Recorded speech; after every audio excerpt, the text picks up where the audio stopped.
శ్రీమతి లత గారి ఆధ్వర్యంలో జూన్ 15-16 తారీఖుల్లో గానగాపురం యాత్ర మధుకరి సేవ సంప్రదించండి. నమస్తే, వెల్కమ్ టు సుమన్ టీవీ. నేను పద్మిని. ప్రస్తుతంతో పాటు ప్రముఖ ఆధ్యాత్మికవేత్త, ఆస్ట్రోన్యూమరాలజిస్ట్, ఎనర్జీ వాస్తు స్పెషలిస్ట్, శ్రీ విద్యోపాసకురాలు శ్రీమతి జయప్రద గారు మనతో పాటు ఉన్నారు. మాట్లాడదాం. నమస్కారం అండి. నమస్తే అమ్మా. శ్రీమాత్రే నమః. ఎలా ఉన్నారు? చాలా బాగున్నారన్న. చాలా బాగున్నారు, చక్కగా. రైట్. ఇక ద్వాదశ రాశులకి కూడా గురువు ఎటువంటి ఫలితాలు ఇస్తున్నారో ఇప్పుడు తెలుసుకుందాం. తప్పకుండా. మరి మిథున రాశి వారికి గురువు మార్పు రీత్యా వచ్చేటటువంటి ఫలితాలు ఏంటండి? మిథున రాశి వాళ్ళకి మంచి ఫలితాలే ఉంటాయి. ఎందుకంటే ఇప్పుడు దాకా వాళ్ళ రాశి ఎక్కడైనా గురువు ఏ రాశిలో ఉంటే ఆ రాశిలో ఫలితాలు తక్కువ ఉంటాయి. పక్క రాశికి ఆపోజిట్ రాశికి అలా ఫలితాలు ఎక్కువగా ఉంటాయి. ఎందుకంటే ఆ రాశిలో ఉన్నప్పుడు అది ఆయనకి కంఫర్టబుల్ ఉందా లేదా అని చూసుకోవాలి ఎప్పుడు కూడా. సో మిథున రాశిలో గురువు ఉండడం వల్ల ఏంటంటే జనరల్ గా అంత అనుకూలంగా ఉండదు. ఎందుకంటే వాళ్ళంతా లాజిక్స్, ఈయనకి మా లాజిక్స్ అసలు నచ్చవు. ఏమిట్రా ఈ లాజిక్స్ అంటారు అని చెప్పేసి అని పెద్దవాళ్ళు మనం తీసుకొచ్చి అమెరికా తీసుకెళ్ళిపోయి ఇంట్లో పెట్టేసి మేము బయటికి వెళ్తున్నాం, నువ్వు చేసుకోవాలి, నువ్వు ఈ మిషన్ ఆ మిషన్ అని చేస్తుంటే పెద్దవాళ్ళకి ఎంత బాధగా ఉంటుందో. సో మిథున రాశిలో గురువు ఉన్నంత కాలం వాళ్ళకి అలా, మిథున రాశి వాళ్ళందరికీ అలాంటి ఇబ్బందులే. ఎందుకంటే ఏది కొన్నా ప్రమోషన్ వస్తుందని అనడం రాకపోవడం, ఉద్యోగంలో మార్పులు వస్తాయని రాకపోవడం, వ్యాపారంలో అనుకూలత వస్తుందని రాకపోవడం, పిల్లల విషయంలో మార్పు వస్తుంది రాకపోవడం, ఇవన్నీ మిథున రాశి వాళ్ళు చూస్తూ పడుతూ అసలు గురువు అంటే గొప్పగా చెప్తారు జాతకంలో.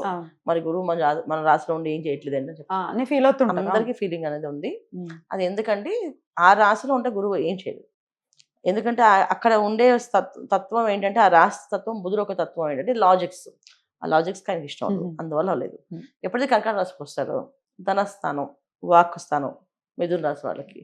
సో ఎమోషన్, సో ప్రతిదీ ఇప్పుడు దాకా వాళ్ళు కష్టపడేది అంతే కష్టే ఫలే సుఖే అని చెప్పేసి ఇప్పుడు ఆ సుఖం అనేది ఖచ్చితంగా వస్తుంది 100%. సో మెయిన్ వీళ్ళకి జరిగేది ఏంటంటే ఎక్కువగా కుటుంబంలో మార్పులు, తర్వాత చిరాస్తులు రావడం, కలిసి రావడం ఒకవేళ ఆస్తులు ఉంటే, తర్వాత వీళ్ళు చేసే వ్యాపారాల్లో అభివృద్ధి అనేది ఉండడము, ఉద్యోగాల్లో మార్పు రావడం, విదేశాలకు వెళ్ళాలనుకునే వాళ్ళకి విదేశాల యోగాలు అక్కడ మార్పు రావడం అనేది జరిగేది అవకాశం ఉంటుంది. మిథున రాశి వాళ్ళకి ఆల్మోస్ట్ గురువు ఒక అనుగ్రహం ఏంటంటే వాళ్ళు రాసి ఉన్నంతకాలం కాలేదు కనుక ఇప్పుడు అవన్నీ అవుతాయి. ఖచ్చితంగా మంచి మంచి ఫలితాలు ఉన్నాయి. ముఖ్యంగా చదువుకునే వాళ్ళకు చాలా మంచి ఫలితాలు బాగా పనిచేస్తున్నాయి. ముఖ్యంగా ఎవరికి బాగా పనిచేస్తుంది ఇంకా అంటే భార్యాభర్తల మధ్య ఇద్దరు అండర్స్టాండింగ్ చాలా బాగుంటుంది. వైఫ్ చెప్పిన మాట హస్బెండ్ వినడం, హస్బెండ్ చెప్పిన మాట వైఫ్ వినడం, మంచి హార్మనీ ఉంటుంది అయితే ఇంట్లో. ఇద్దరికి ఒకరికి ఒకరికి తత్వం అంటే ఇప్పుడు దాకా ఏదైనా గొడవ పడి విడిపోయి దూరంగా ఉన్న వాళ్ళకున్న మిథున రాశి మాట ఎవరైనా అది ఆ కేసులన్నీ పక్కన పెట్టేసి వీళ్ళు హ్యాపీగా కలిసి ఉంటారు. అసలు ఎందుకు మనకి గొడవ వచ్చిందని చెప్పి వీళ్ళు సరి చేసేసుకొని మారిపోయే అవకాశం ఖచ్చితంగా ఉంటుంది. సాఖ్యత అనేది ఉంటుంది. మరి ఆరోగ్యం ఎలా ఉంటుందండి మిథున రాశి వారికి? బాగుంటుంది, చాలా బాగుంటుంది. ఆరోగ్య విషయంలో ఎటువంటి ఇబ్బందులు లేవు. కాకపోతే ఏంటంటే జనరల్గా మిథున రాశి వాళ్ళకి ఆరోగ్య నియమాలు అనేది వాళ్ళు చాలా తక్కువ పాటిస్తారు. ఆహార నియమాలు, ఆరోగ్యం కోసం ఎవరైనా తీసుకోవాలన్నా అవన్నీ పెద్ద పట్టించుకోరు. మామూలుగా నార్మల్గా వాళ్ళు నచ్చినవి చేసుకుని నచ్చినవి తింటూ ఉంటారు కదా. ఇది ఇప్పుడు గురువు రావడం వల్ల కాస్తంత బాధ్యత, తెలియకుండానే వాళ్ళు గుళ్ళకి గోపాలు తిరగడం, ప్రదక్షిణాలు చేయడం అవుతుంది. సో మిథున రాశి వాళ్ళకి ఒక మిరాకిల్ ఏంటంటే వాళ్ళ గుళ్ళకి వెళ్ళడం. ఏ పని చెప్పినా ఏదో ఒక విషయంలో ఒక గుడి తీసుకెళ్తారు. ఒక పెళ్లి అండి, అక్కడ కళ్యాణ మండపం గుళ్ళో జరుగుతుంటుంది. సో ఖచ్చితంగా ఆ గుడికి వెళ్ళడం, ఒక క్షేత్రం జరుగుతుంటుంది, ఆ క్షేత్రానికి వెళ్ళడం, అలాంటి దర్శనాలు వీళ్ళకి ఎక్కువగా జరుగుతాయి. అది వీళ్ళకి బాగా మంచి ఫలితాలు ఇస్తుంది. అందువల్ల ఆరోగ్యం కూడా బాగానే ఉంటుంది. ఇప్పుడు తిరుగుతూ ఉంటారు కదా, ఆహారాన్ని రిస్ట్రిక్షన్స్ ఎక్కువ ఉంటాయి వాళ్ళకి, ఖచ్చితంగా బాగుంటుంది. రైట్. అన్ని విషయాలు అయితే సానుకూల ఫలితాలే ఉన్నాయి గురువు రీత్యా మిథున రాశి వారికి. రైట్. అయినప్పటికీ ఆరాధన మాత్రం ఖచ్చితంగా చెయ్యాలి. ఎటువంటి ఆరాధన ఇంకా యోగిస్తుందండి? శివారాధన ఎక్కువ చేసుకోవడం, ప్రతి సోమవారం అభిషేకం, శివుడికి రుద్రాభిషేకం చేయించుకోవడం, శివాలయానికి వెళ్ళడం, ప్రదక్షిణాలు చేయడం వల్ల అన్ని విధాలా అనుకూలంగా ఉంటుంది. ఎందుకంటే మానసికంగా చాలా ధైర్యంగా ఉంటారు. ఆ మానసికంగా ధైర్యంగా ఉండడానికి చంద్రుడు ఒక అనుగ్రహం. కర్కాటక రాశిలో గురువు ఉన్నారు కనుక వీళ్ళు చక్కగా పూజ, శివుడికి ఆరాధన చేసుకోవడం వల్ల, సాయంకాలం పూట లక్ష్మీ అమ్మవారిని పూజించడం వల్ల కూడా వీళ్ళకి అన్ని విధాల ఫలితాలు మంచిపోవాలి. ఇంకా బ్రహ్మాండం జరుగుతాయి. అసలు ఇది అదే కాదు, వీళ్ళకి అసలు చాలా బాగా జరుగుతాయి. మంచి బంపర్ ఆఫర్ అనుకుంటా వాళ్ళకి. మంచి ఆఫర్, మిథున రాశి చాలా మంచి ఆఫర్. వాళ్ళు చేయాలి, శ్రద్ధగా బాధ్యతగా పూజలు చేస్తే కనుక 100% ఫలితాలు బాగుంటాయి. జయప్రద గారు, గురువు యొక్క మార్పు జరగబోతోంది. రేపు జూన్ 2వ తారీఖున గురువు కర్కాటక రాశి ప్రవేశం జరగబోతోంది. మరి దీని ద్వారా ద్వాదశ రాశులకి కూడా గురువు ఇచ్చే ఫలితాలు ఎలా ఉంటాయో మీ ప్రెడిక్షన్స్ ద్వారా తెలుసుకోవాలనుకుంటున్నాను. మరి అంతకన్నా ముందు గోచారం ఒక్కసారి క్లుప్తంగా చెప్పండి.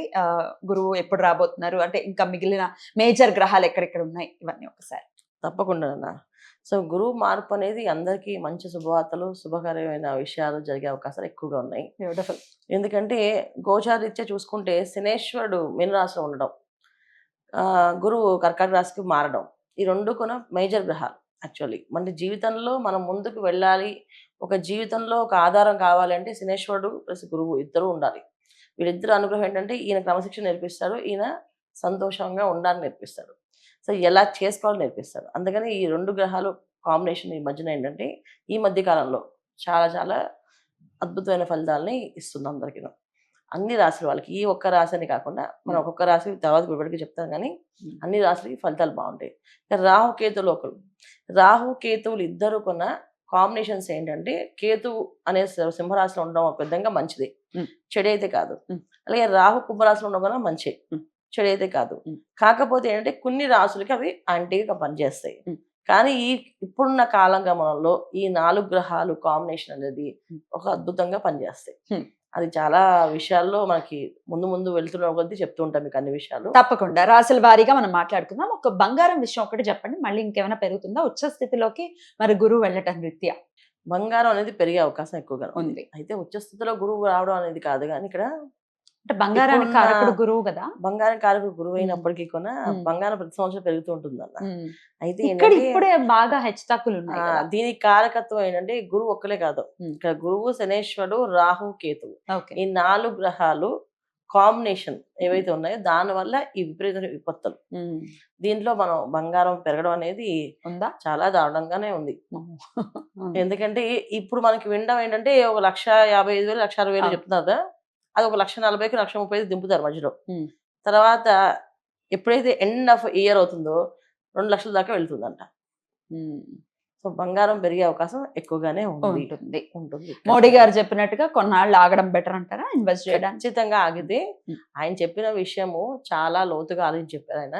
నిజంగా ఇది మనకు సందేశం కూడా. ఎందుకంటే ఒక బంగారమే కాదు, చాలా ఈ రవాణా సంబంధించిన వస్తువులు ఏవైతే ఉన్నాయో మనకి మొబైల్స్ తీసుకోండి, తర్వాత పెట్రోల్ డీజిల్ తీసుకొని, ఇవన్నీ తగ్గించడం వల్ల మన భవిష్యత్తుకి, మన పిల్లలకి మనం మంచి దారులు చూపించే మనం అవుతాం. లేకపోతే అన్యాయంగా బలైపోయిన మనం అవుతాం. ఇది 100% చాలా అద్భుతంగా తెలియజేశారు, కృతజ్ఞతలు. నెక్స్ట్ వీడియోలో కర్కాటక రాశి, ఈ రాశి గురించి తెలుసుకుందాం. నమస్కారం అండి. శ్రీమాత్రే నమః.